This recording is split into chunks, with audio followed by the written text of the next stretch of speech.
Joining us now, the author of the New York Times bestseller, Treason, former Speaker of the House, Fox News contributor, Newt Gingrich. You know, Dr. Gorka mentioned evil, Mr. Speaker, and I wrote a book once, Deliver Us from Evil, and I looked at the last 100 years of human history. You are a great historian.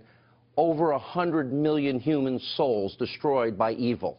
When you look at Nazism, fascism, totalitarianism, communism, the killing fields, Pol Pot. This is a clear and present danger today. It is modern-day evil, radical Islam. What do we do? What should we be learning from what's happened in Europe with migration and refugees? Well, let me say, first of all, Dr. Gorka was, I thought, tremendous in his contribution just now and really nailed it. I think you have to recognize that the reminder from London is that in addition to the decisive destruction of ISIS in Syria, we are faced with a worldwide threat, and we need a worldwide strategy. I'm delighted that Secretary Tillerson has been meeting with our allies on the ISIS issue, but there is this bigger question. The last administration, of course, Obama wouldn't even admit it was a problem. I do think with President Trump and with his security team, you have people who are beginning to work on this. But this is a reminder that we face a movement which in some ways uses the internet, uses other kind of devices, and is a threat all over the planet. And I think we're going to have to design a strategy. And Dr. Gorka began to hint at part of that at the very end. We're going to have to be much clearer about how we're going to measure people and what we're going to require in terms of recognizing and being loyal to our constitutional documents.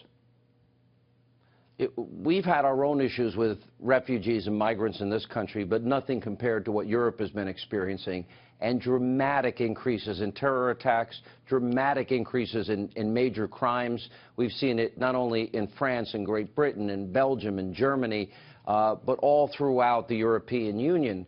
And I think this is really a moment that America really needs to pause and ask itself, are we going to follow the same path they have followed, and are we prepared for the consequences that they have had in Europe? We have enough terror going on in Boston at the Marathon, in Chattanooga, at the Pulse nightclub in Orlando, at Fort Hood, and San Bernardino. We have our own problems already. Do we really want to invite other problems without a proper vetting system? I think that's part of it, and the other part of it is when people come here, we need to go back to teaching people how to be American, to assimilating them into an American civilization. We absorb lots of people from lots of places.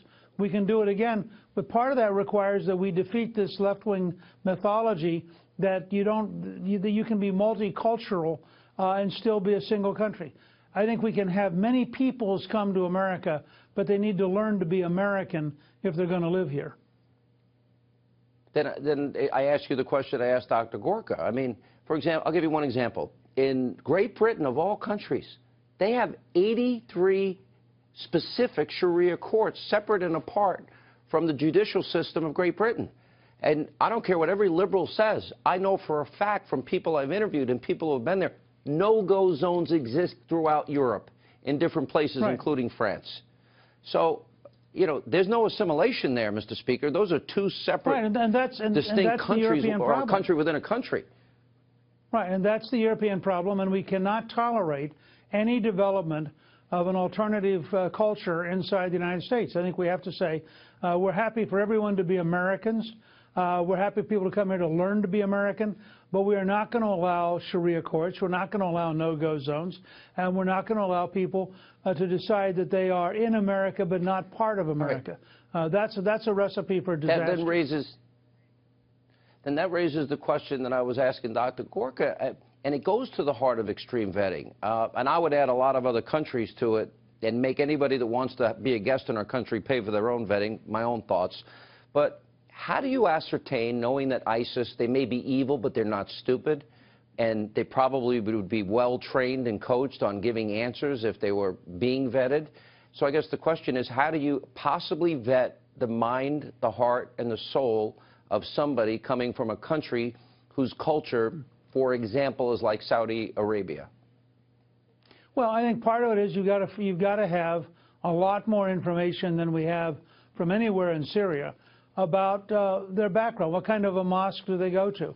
What kind of people do they hang out with? And I think you've got to be able to go back 3, 4, or 5 years. Not just getting them in a room to answer questions doesn't get you anywhere, but tracking down how they behaved, who they associate with, does give you a dramatically better sense of who they are.